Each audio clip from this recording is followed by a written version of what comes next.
All right, so without wasting so much time, welcome back. Like I said, I know that people are literally enjoying the sessions that they're having right now, but I do want to make a call again to invite people back to the main stage. So if you are an Omniverse runner, if you are a volunteer, I see one at the corner over there, please assist us in just ushering people back to the main stage so that we can continue. We've got a power-packed second half of the Omniverse, and we wouldn't want you to miss it because of the activities that were taking place in other sessions. So with that being said, I want to introduce the next topic for the next session that is coming up right now. This one is titled Decoding Development, Using African Tech-Led Solutions in Shifting Power Dynamics in Global Aid. Go ahead.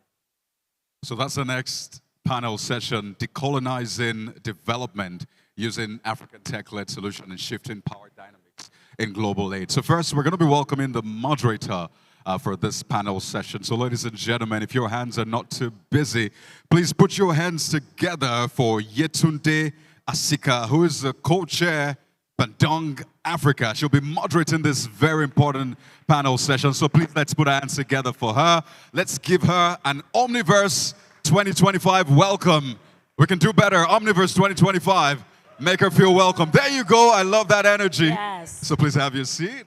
And as she comes to the front, I also want to welcome Mrs. Oshodi. She is the special advisor to Lagos State Governor for Climate Change and Economics. Let's just welcome her to the front as she comes. You can do a better round of applause than that. And also on this panel is the ED of Nondunna. Let's put our hands together for Nonny, Ugboma. No, that's not an Omniverse welcome. Let's put our hands together for her. This is a very important panel session, I should say. So let's give him all of the love and energy that we can muster at this time. You're welcome.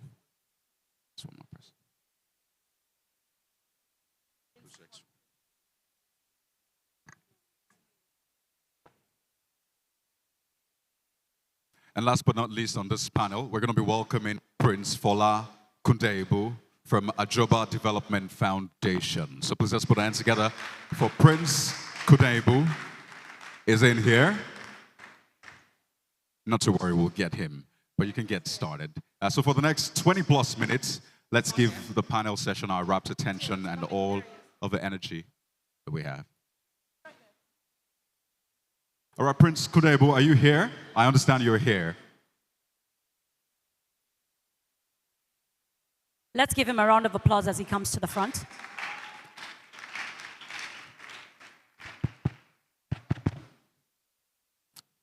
Prince Kundebu, is that you?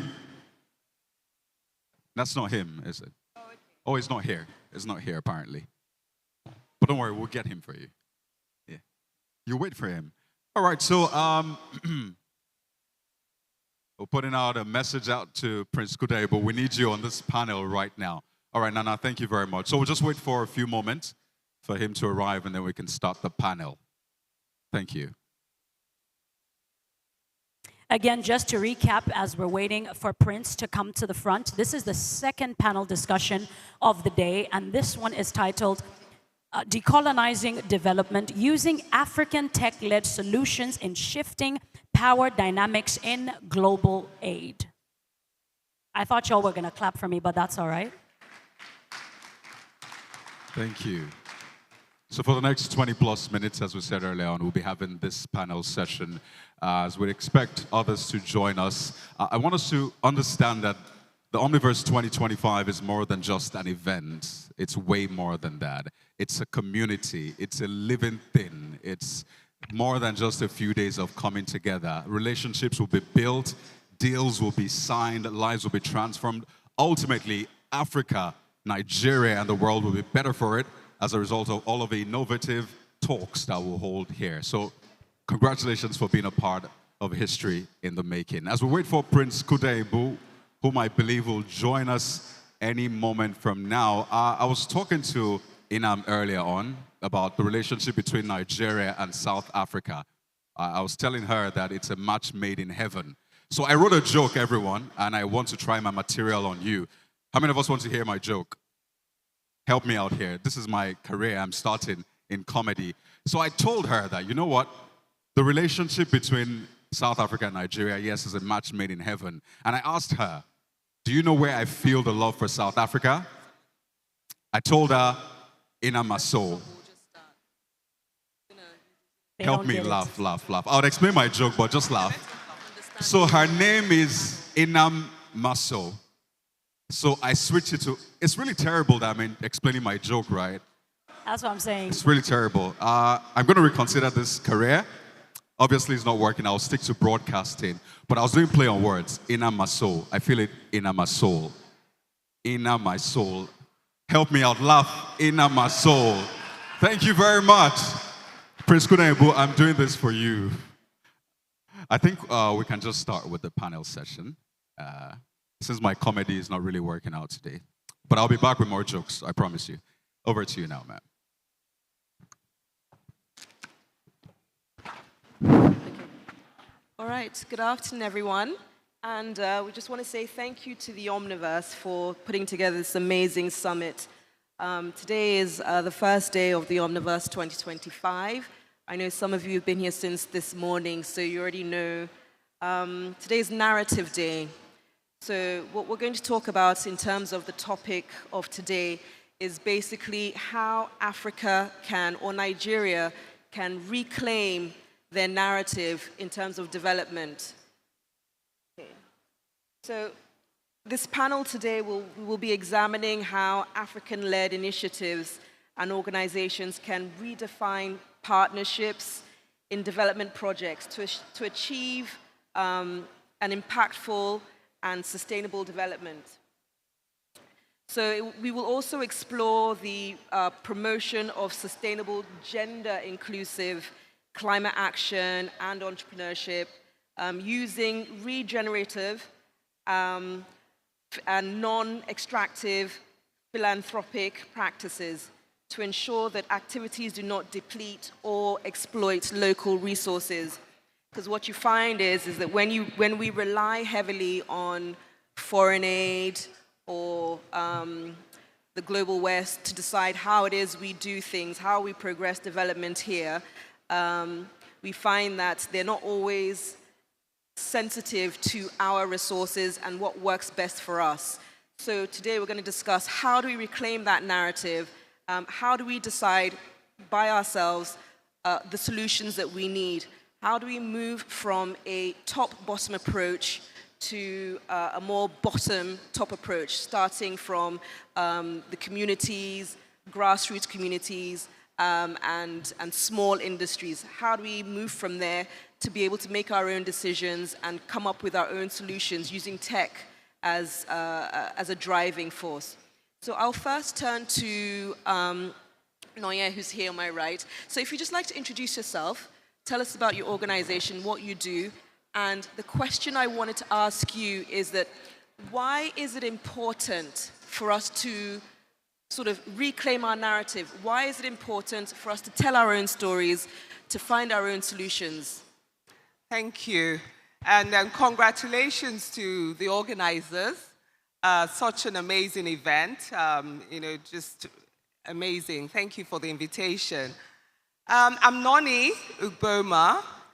I am the executive director of my own small organization, which is a development consulting organization. And we're focused on creating public value through collaborative efforts with government institutions and different stakeholders.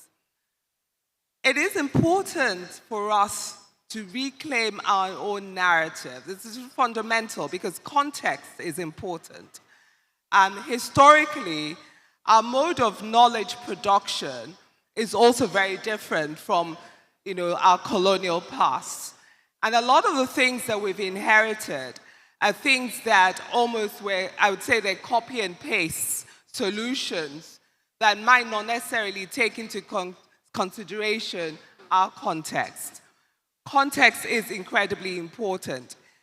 we on the ground and the communities on the ground understand the challenges that we have better than foreigners, etc. So if we follow a collaborative approach, if we follow a design thinking approach, we're able to go down to the nitty-gritty, define the problems, and then find our own homegrown solutions to solve our own problems. And in doing that, what we're able to do is really have some sort of targeted response rather than imported solutions or imposed solutions by maybe tutelary organizations who, want us to follow certain policies, put certain policies in place. I just use another example, okay? When you talk about governance, a lot of people look at governance from maybe just a World Bank perspective and what is good governance. But if you look at what governance is, governance also should take into consideration our own context. What is our own historical path? What is our cultural, what are our heritage? What have we, how do we do things differently? And even in solving climate problems, any problems that we have, any societal issues there are, the solutions are, local grown solutions rather than focusing on importing solutions that might not be relevant to us. Thank you. Thank you so much. That's exactly what we're talking about, Yeah. why it's important, and I think you've made that very clear. And you mentioned policy and government, which takes me quite nicely to my left here. We have Oshodi here. I'll have her introduce herself, tell you what she does, and then I have a question for you. Okay. I'm Oshodi, and I work in the Office of Climate Change and Circular Economy as Special Advisor to the Governor of Lagos State. Okay, thank you very much. So, global aid structures have long been dominated by institutions outside of Africa. So how do we shift power dynamics to ensure African-led organizations are at the forefront of driving sustainable development? Okay, I think that, the issue is quite, we need to cascade, there are differential around that issue. The first would be in the, the first would be in the level of knowledge. How much climate literacy do we have, and what is the quality of the level of literacy that we have? So our people development program is really, really intense and very purposeful because, we have that dysfunction within the market space. And that is the insights that will be drawn from the data to be able to address whatever solution can be adaptable for us. From the last session that we had, it was clear that across the various cadres of demographics, the level of climate literacy and how to be able to apply it for resilience is quite limited, it's inadequate. And so when you're talking about green financing, if you're talking about the opportunity to have access to funding, your investors want to know what their ROI is like. They want to know what sort of benefits they can get. And if you're, rather from a retail banking perspective, if you're defunct or if you're deficient in the knowledge of what you want to provide in terms of product or service, then you're not bankable, And that's one of the areas that, in the OCC, we have decided that we need to really proliferate and help our communities to be more understanding of the impacts of climate change and ultimately how they can adapt themselves by building resilience. But of course, that in the line of customizing, solutions, we cannot address issues from a blanket, size perspective. For us in Africa or for us in Nigeria, the economic argument prevails overall. So if you want to establish a shift, a transitioning from a linear economy to a circular economy, engendering some level of climate friendly behavior, then you need to tack on some economic benefits to it. Some of those things, or some of that principle is some of the things that we have done with the buckets of programs that we have designed for communities. Might I add that we have also been very intentional to engage women, because that is a demographic that is very influential, even with the men folk and also with children. They're the most strongest components within the household. If you are able to get a woman to be economically empowered while she can balance her lives with other responsibilities, then the level of connection is deeper. And so we need to strengthen our women. We need to strengthen them in education. We need to strengthen them in the commercial aspect of it. There is a commerce aspect of the green economy. Waste is something that is generic to everybody. And the narrative right now is that the green economy produces an opportunity or produces potentials for you to be able to valorize your waste and at the same time achieve the purpose of an environmental sustainable atmosphere, but ultimately you're driving that vision of the net zero carbon emission. So we want to encourage that, and we know that in the framework that we have designed, if we also begin to populate the strategy from an economic perspective, then businesses who run this climate-friendly or green, economy operations also need to know where the money is at. They need to understand where the revenue can come from. So we position them to interface with the communities, connect with the very strong influencers that we have identified. They also need to be funded, from another plethora of people. So in between this value chain, we have designed a business network that sits about 500 nano and micro businesses that drive their operations by profiteering in the green economy. So they essentially teach community members, they deliver proof of concept in terms of how you can valorize your waste and how you must start being purposeful or deliberate about hoarding your waste, cutting across PET bottles, textile, e-waste, and what have you within a household. These are waste that you would typically throw away.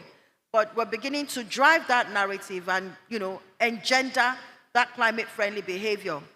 Now, the nano micro businesses also they pull from another portfolio of business or portfolio of platform that we have created called the Eco-Nexus. The Eco-Nexus sits the sustainable private sector industries who have their responsibilities within the ESG performance, their contributions within the ESG, their contributions as material producers to be able to ensure that they're fulfilling their obligations for recovering materials from the society or from the communities that they are. So that's the value chain. Now, for us as a government, our role is to ensure that these linkages are established. Our role is to drive the knowledgeability within the framework that is statutory, so that it's not a function of cap in hand.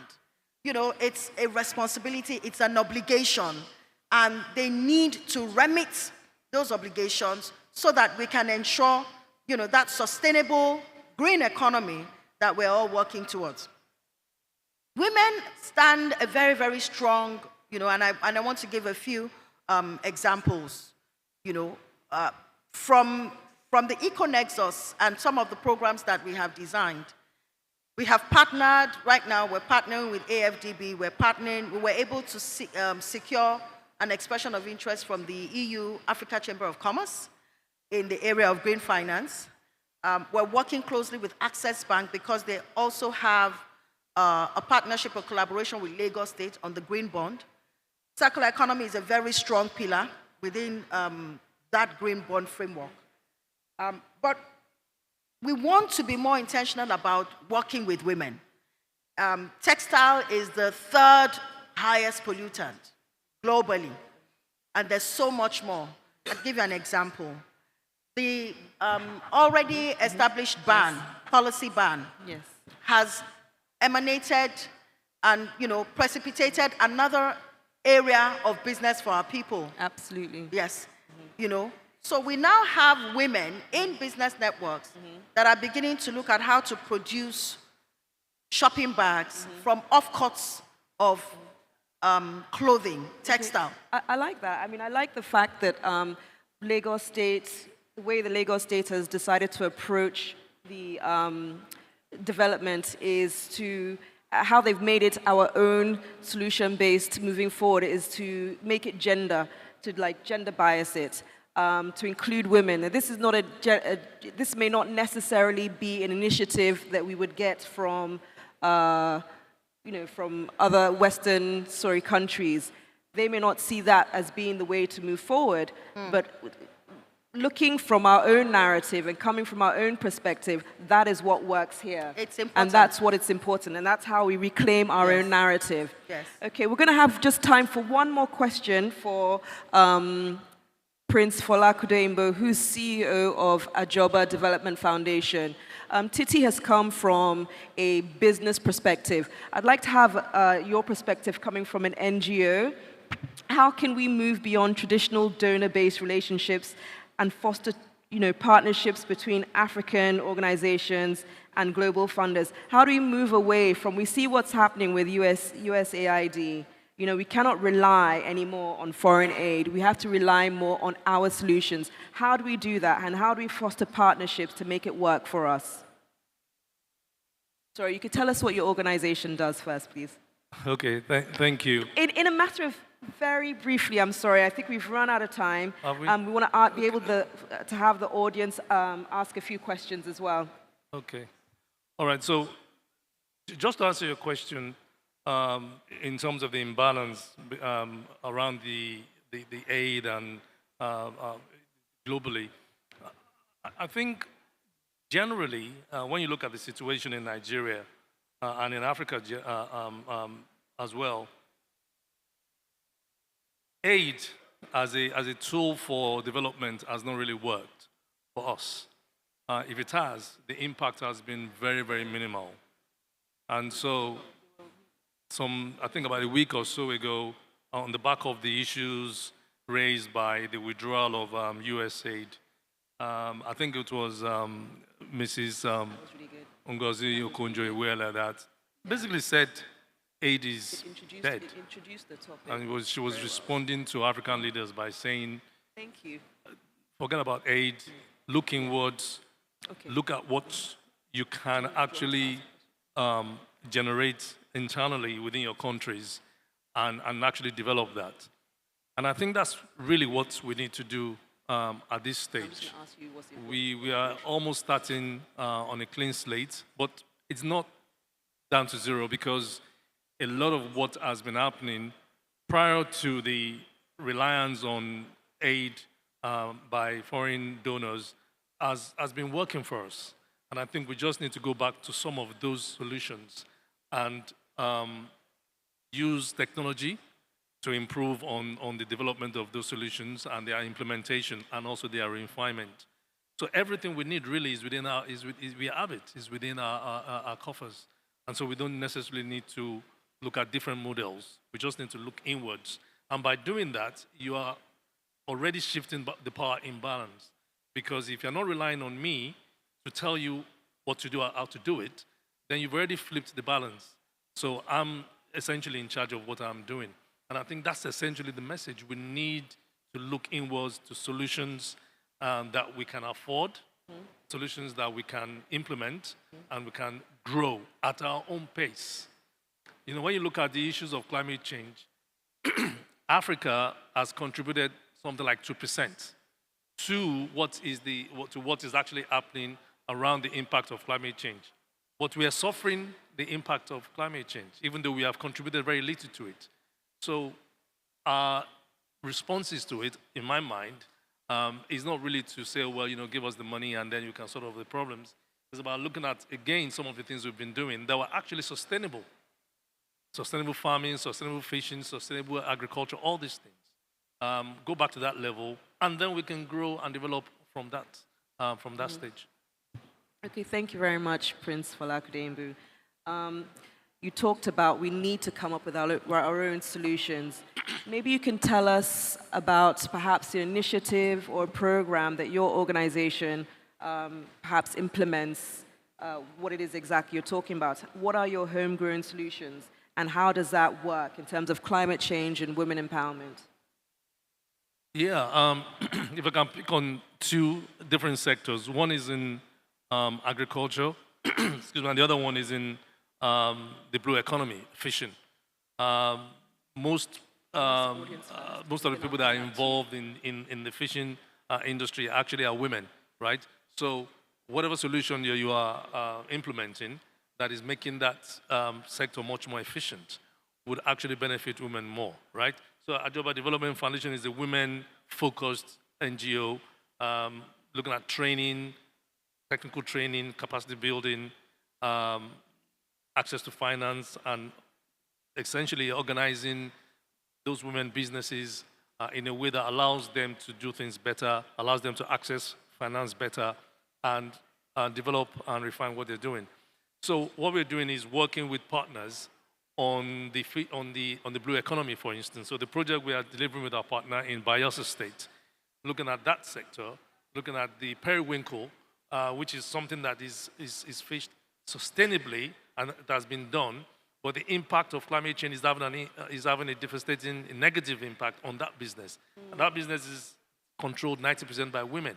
So if you can work with them on helping to reclaim the mangroves and all of those things, again, in some cases using technology, that would ensure that more business is done by the women, the effects of climate change is being reversed in a way, and they can then adapt to that, looking into the future. And then the finance element of it is about helping them to rearrange the businesses in such a way that they can do more fishing and they can actually sell more as well. So that's one aspect on the blue economy that Ajoba gets involved in, because we know that sustainability is key in all sectors. It doesn't matter which sector you're in, you need to do things in a more sustainable way because the resources you have is not finite. So you don't have access to resources forever. At some point, you'll have to... Sorry, could you try and put the mic a little bit closer? I'm getting some people saying they can't hear yeah, you. sorry, in terms of... It can move, echoes, actually, so you can put it closer. Yeah. Okay, so that's one example of what Ajoba does in the green space, looking at the effects of climate change on a particular sector, in this case fishing, looking at how that can be managed, reversed, and then how they can plan for the future, and how they can then benefit from it moving forward. So essentially, that's what Ajoba does as part of our programs that we deliver with SMEs. Okay, thank you very much for that. We're running out of time, unfortunately, because this is a very interesting panel and it's very relevant and important conversation. So I'm just going to quickly turn to the floor. If there's anyone out there who has any questions for anyone on the panel, we can take that now. Can I see anyone? No? If there's no, okay, yes, we have someone down here. Please, someone on the first row. Can we get her a mic, perhaps? Can we get the lady in the first row, please, a microphone? Yes, she's right here, this way, in the middle of the room.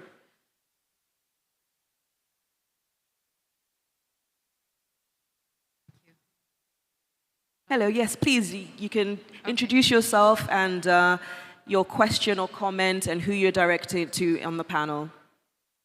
Thank you. So my name is Oiza Nicholson. Sorry, could you just speak up a little bit more? Can you hear me now? Yes.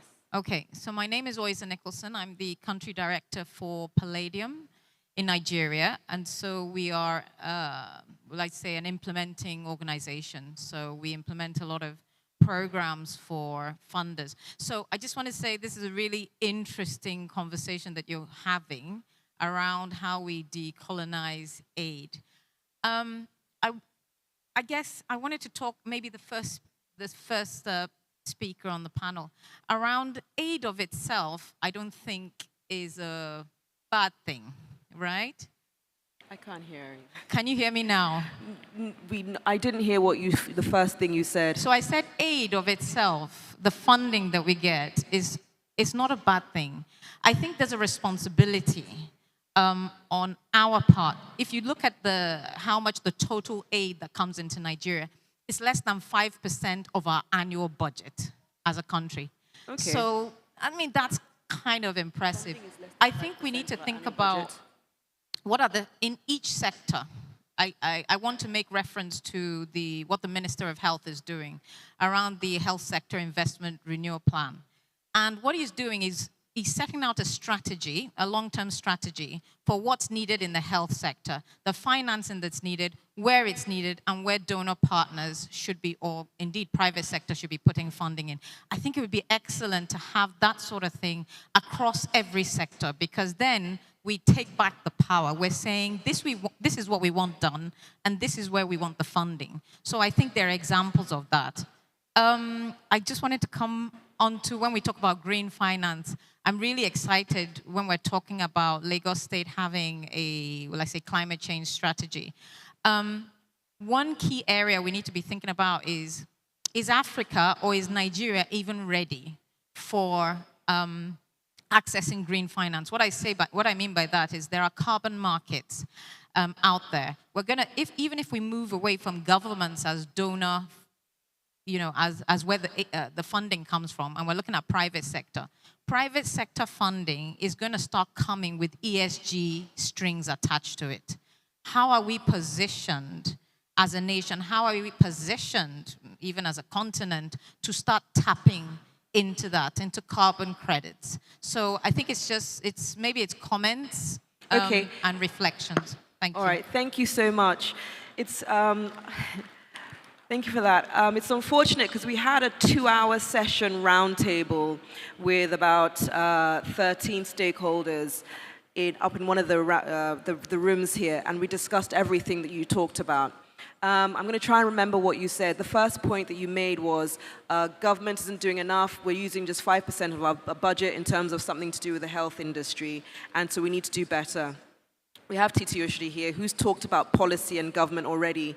Perhaps she can touch a little bit more on how policy can help perhaps reframe budgets to be, I don't know how they frame budgets in Lagos State, so she could probably, can you tell us that? I mean, no, not just quite yet. And your second point was to the green economy, to the climate change. Sorry, what was the... Okay, I think what I remembered is the point is that it's collaboration is important. So I'm going to let Nonny take that and explain to us why is collaboration important in what we're talking about today. Okay, so very briefly on policy and how that can be changed.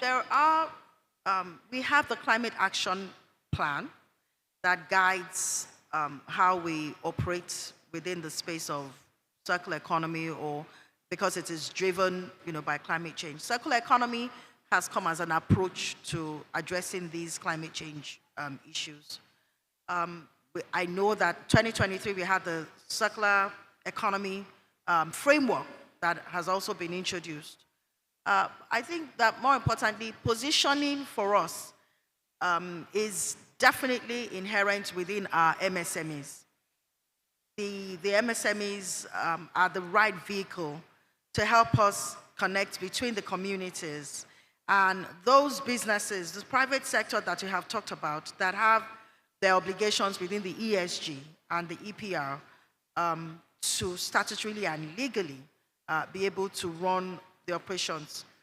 We, as a government, just have to continue to establish and facilitate the linkages that is necessary for the young businesses to be present, be visible, to be well positioned as collection centers, collection hubs, green technology innovators within the communities. And we're also leveraging technology in various ways through geographic information systems, digital mapping, just to be able to draw the data that is customized, that is unique to every community, because they differ. But it's not something that we can essentially workshop here today. Thank you. Thank you. I hope that answered a little bit of what you were saying. If you could just, in like 1 minute, tell us yes, why just quickly. Thank you very much for your comments there. Essentially, my closing remarks will really be about the role that government plays in that development. And of course, borrowing from what Titi has said regarding Lagos State, of course, we all know the theme's agenda. Government's role is not just to fix those problems that arise by creating regulations, etc. They set the bold directions that they want everyone else to come in to help work collaboratively to solve problems. So that's a challenge-led approach where the mission is clear. I think the mission of the government in Lagos State is clear. They have their themes agenda. They have the environment is one of those things there. So creating social... I think this is the Omniverse kicking us off the stage, isn't it? Creating social value, not just economic value, is a major drive of the government, for instance. And then you then get different actors and different stakeholders working collaboratively to solve key problems, be it a health challenge, or be it just like what happened with the COVID, for instance. Okay, government's not going to have all the solutions, but different people in the private sector, NGOs, etc., come in and say, okay, we're going to plug in here, but we're all working towards the same mission. And that's the collaborative approach. Yeah. Okay, at the end of the day. Thank you so much. Thank you. Okay, so just to close, I think a few takeaway points here today is that true development is collaborative. So we must have all the stakeholders involved in order to do things our own way and for it to be impactful. Also, one of the things that Prince mentioned was that regenerative and non-extractive philanthropy is critical, because those are the kind of solutions that would work for us, where we are not stressing our resources and we're doing things that work for our country, our goals, our culture. I think the last point I'm going to make, a very important point, is that technology is an enabler. So it allows for efficiency, it allows for capacity building in a more efficient way, in a quicker way. So it's important we have technology, collaboration, and our own solutions. I think that's the important thing today. However, conversation alone is not enough. It takes all of us here. And I hope moving forward that the conversation on this panel doesn't end here. And last year we had a panel, a similar panel, and throughout the year we had a lot of webinars and events to continue the conversation and actually develop initiatives and programs that we actually used in organizations to move forward. That is why a summit like this is just so important. And so thank you again to the Omniverse for having this kind of summit. Thank you to this high-level, esteemed panel of speakers. It's not easy to get these kind of people on a stage in the middle of the week, so thank you very much for being here. All right, and thank you. Thank you very much.